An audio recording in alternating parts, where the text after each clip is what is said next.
राधे श्यामा राधे कृष्णा राधे श्यामा। मैं बोलूँगी कृष्णा कृष्णा, आप बोलना राधे राधे। कृष्णा कृष्णा कृष्णा कृष्णा राधे राधे राधे राधे। कृष्णा कृष्णा कृष्णा कृष्णा राधे राधे राधे राधे राधे राधे राधे राधे। कृष्णा कृष्णा कृष्णा कृष्णा राधे राधे राधे राधे। कृष्णा कृष्णा कृष्णा कृष्णा। ओम ओम ओम ओम ओम एक साथ ताली बजाते हुए।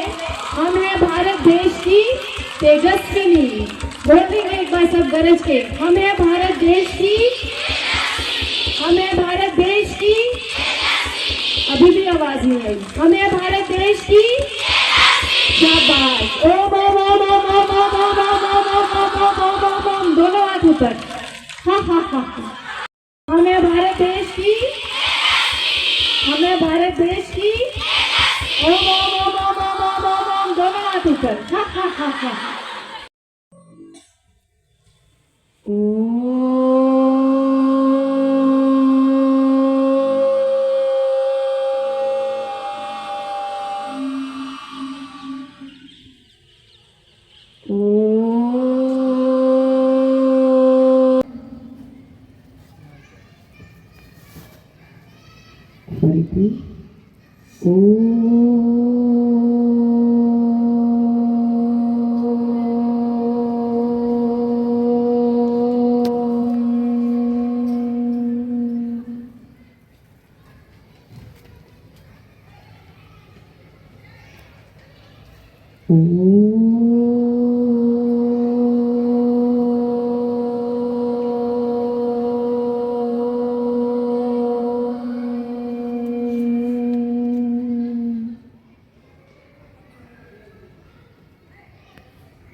सींचने तथा ध्यान, स्पर्श और गुणगान करने से मनुष्यों के पूर्व जन्मार्जित पाप जलकर विनष्ट हो जाते हैं।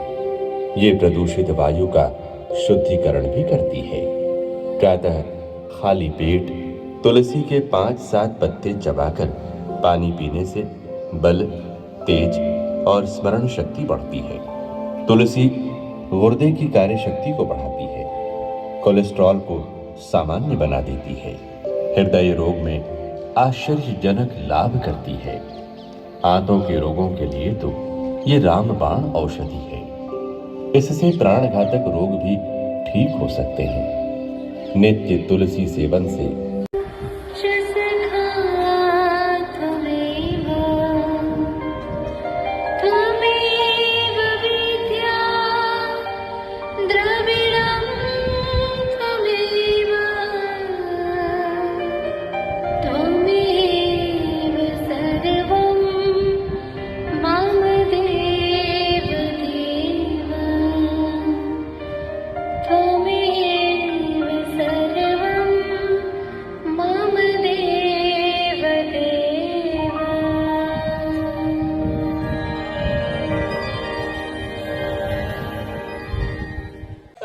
જાણો જ છો કે આપણે કયા સ્તરમાંથી ક્યાં પહોંચીએ છીએ।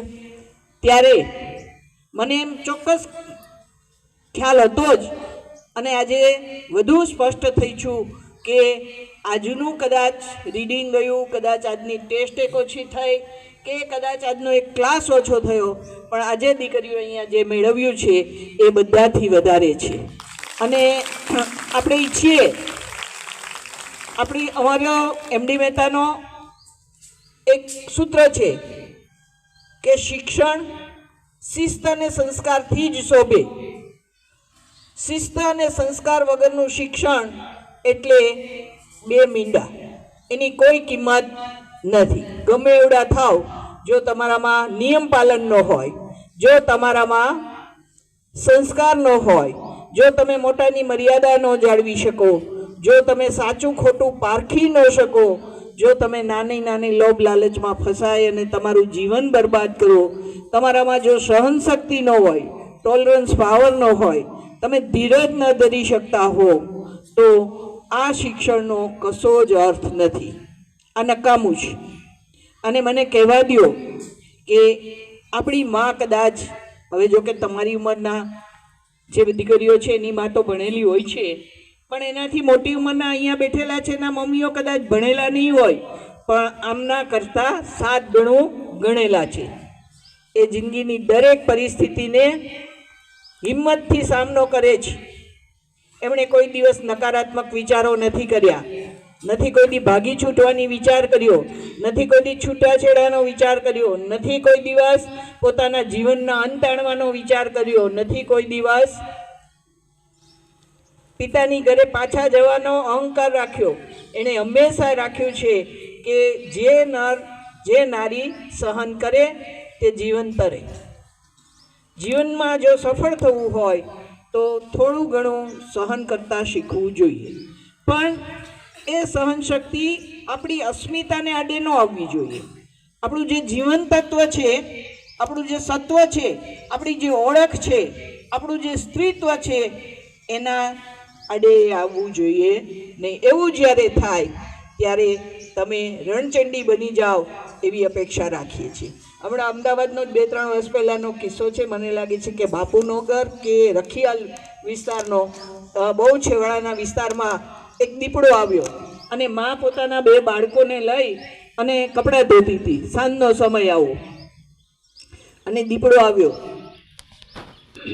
દીપડાની તો છલાંગો કેવી હોય તમે જાણો છો. અચાનક એ પાણીની ઓરડી હતી, એટલે એમાં મોટર હતી અને બહાર કુંડી હતી, અને તો દીપડાને ખ્યાલ ન આવ્યો તો અંદર ઘૂસી ગયો ઓરડીમાં. ઊભી થઈ અને નારીએ બારણું બંધ કરી દીધું અને દીપડાને પૂરી દીધું. જે માટે આખી સરકારી તંત્ર છેલ્લા 1-1.5 કલાકથી આ ધંધે લાગ્યું હતું. એક સ્ત્રીની સમય સૂચકતાએ એ આખી સોસાયટીને બચાવી લીધી અથવા તો ભયમુક્ત કરી. મિત્રો, જિંદગીમાં આવી સમય સૂચકતાઓ પણ બહુ જ જરૂરી છે. મેં એક વખત જોયું હતું કે એક દીકરી હતી, આપણી હોસ્ટેલનું નથી, ઘરનો બનાવ છે. એ પહેલાં 1.5 લીટર આવતા, એ 1.5 લીટરને અડી ગઈ, એ ચોંટી ગઈ. તો બીજી 4-5 દીકરીઓ ત્યાં હતી, એણે બાજુમાં એક લાકડું પડ્યું હતું, લઈ અને પેલી દીકરીના હાથ ઉપર માર્યું. તરત જ દીકરીનો હાથ છૂટી ગયો, દીકરીની જિંદગી બચી ગઈ. તો જિંદગીમાં જ્યારે દુર્ઘટના બને, ઘટે, અથવા તો એવા પ્રસંગો ઉપસ્થિત થાય ત્યારે હિંમત રાખી, ધીરજ રાખી, વિચારપૂર્વક એમાંથી બચી જવાના ઉપાયો શોધવાની અને શીખવાની આપણે જરૂર છે. આપણે ઘણું બધું કરાટે ને જુડો ને કરાવીએ છીએ ને સેલ્ફ ડિફેન્સ ટેકનિક ને આ ને તે ને બધું વર્ષોથી આ ચાલે છે, પણ એ બધી જ વસ્તુ ક્યારે કામ આવે? હાજરસો હથિયાર તમારામાં જ્યારે એ વસ્તુ હોય તો જ એ કામ આવે. એટલે આજે ભૂમિકાબેન અને મિત્રો, તમે બધા અહીં આવી અને જે સુંદર મજાનો કાર્યક્રમ કર્યો એ માટે તમારો ખૂબ ખૂબ આભાર.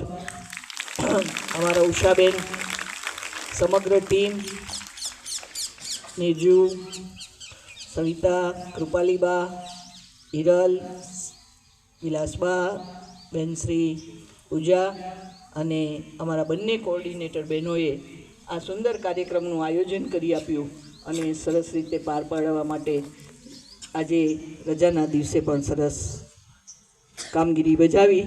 એ બદલ એમને સૌને ધન્યવાદ, એમનો સૌનો આભાર વ્યક્ત કરું છું. અને સૌથી વધારે આ દીકરીઓને આજે સુંદર મજાનો પ્રસંગ માણવા મળ્યો અને એમને આનંદ થયો, મજા નહીં, હા આનંદ થયો. એને માટે આપણે આ સમગ્ર મહેમાનો જે અહીં આવ્યા છે એમનો આભાર વ્યક્ત કરી આ કાર્યક્રમ અહીંયા પૂર્ણ જાહેર કરીએ. એ આ ઉંમરે અમે મેળવી રહ્યા છીએ આનંદ, મજા નહીં. કહ્યું ને હમણાં મજા અને આનંદનો ફેરફાર સમજાવ્યો ને, કે અહીંયા જે કંઈ વાવ્યું અથવા જે કંઈ ઘડતર કર્યું કે ચણતર કર્યું એ ઉગી નીકળ્યું છે. અને સમાજમાં ઘણી જગ્યાએ આવી એમડીની વિદ્યાર્થીનીઓ ઘેર ઘેર એક દીપ પ્રગટાવી રહી છે. આજનો વિષય, બંને વિષય, તુલસી પૂજન, બહુ વિચારપૂર્વક મેં આજનો દિવસ પસંદ કર્યો હતો. આપણું માતૃતુલ્ય વૃક્ષ તુલસીને મૂકીને આજે આપણે નાતાલના દિવસે